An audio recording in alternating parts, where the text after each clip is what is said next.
नमस्कार, प्रभा साक्षी news network और आप सभी का स्वागत है।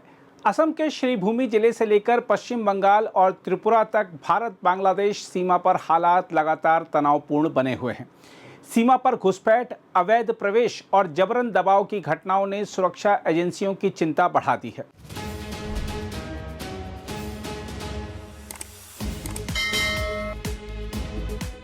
हम आपको बता दें कि असम के श्रीभूमि जिले के बिलाबारी सीमा क्षेत्र में सीमा सुरक्षा बल और बांग्लादेश सीमा रक्षक बल के बीच कई घंटे तक आमना सामना चला।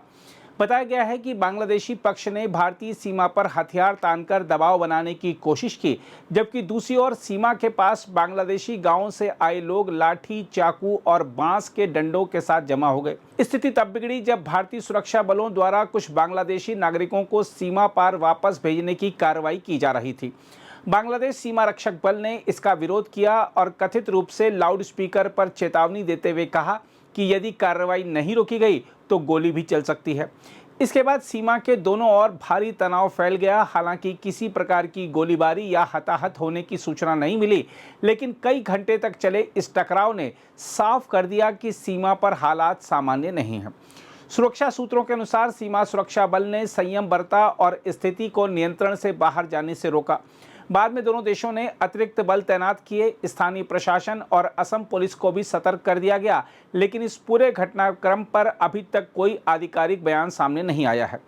उधर त्रिपुरा में भी अवैध घुसपैठ का एक और मामला सामने आया है। चट्टग्राम के रहने वाले सेंतु देवनाथ और प्रियानाथ बिना वैध पासपोर्ट के भारत में घुस आए। पुलिस को गुप्त सूचना मिली थी, जिसके बाद सिलाचरी से अगरतला जा रही बस को रोककर दोनों को पकड़ लिया गया। उनके पास से भारतीय मुद्रा और बांग्लादेशी सिम वाले मोबाइल फोन बरामद हुए। पुलिस ने मामला दर्ज कर आगे की जांच शुरू कर दी है। यह घटना बताती है कि सीमा पार से अवैध प्रवेश का सिलसिला अभी भी जारी है और घुसपैठिए नए रास्तों का इस्तेमाल कर रहे हैं। दरअसल अवैध बांग्लादेशी घुसपैठ का मुद्दा लंबे समय से देश की राजनीति और सुरक्षा व्यवस्था के केंद्र में रहा है। पश्चिम बंगाल चुनाव में भी यह प्रमुख मुद्दा बना था। केंद्र सरकार ने बांग्लादेश पर दबाव बढ़ाते हुए साफ कहा है कि अवैध रूप से भारत में रह रहे विदेशी नागरिकों के खिलाफ कानून के अनुसार कार्रवाई होगी। विदेश मंत्रालय के अनुसार 2000 से अधिक ऐसे लोगों की सूची लंबित है, जिनकी नागरिकता सत्यापन प्रक्रिया बांग्लादेश की ओर से पूरी नहीं की गई है। उधर पश्चिम बंगाल सरकार का दावा है कि हजारों अवैध घुसपैठियों को वापस भेजा जा चुका है और सैकड़ों लोग होल्डिंग केंद्रों में रखे गए हैं। दूसरी ओर बांग्लादेश सीमा रक्षक बल दावा कर रहा है कि उसने कई बार ऐसी कोशिशों को नाकाम किया है। यही कारण है कि दोनों देशों के बीच संबंधों में तल्खी बढ़ती दिखाई दे रही है। हालात इतने तनावपूर्ण हो गए कि हाल ही में हुई सीमा समन्वय बैठक के बाद संयुक्त पत्रकार वार्ता तक नहीं हो सकी थी। सबसे चिंताजनक पहलू यह है कि सीमा विवाद अब केवल सुरक्षा का मुद्दा नहीं रह गया है, बल्कि यह सामाजिक और राजनीतिक संघर्ष का रूप लेता जा रहा है। बांग्लादेश में कट्टरपंथी तत्व भारत विरोधी माहौल बनाने की कोशिश कर रहे हैं, जबकि भारत में भी घुसपैठ के खिलाफ जन आक्रोश बढ़ रहा है। देखा जाए तो भारत ने हमेशा मानवीय मूल्यों और कूटनीति को महत्व दिया है, लेकिन इसका मतलब यह नहीं कि देश की सीमाओं से खिलवाड़ किया जाए।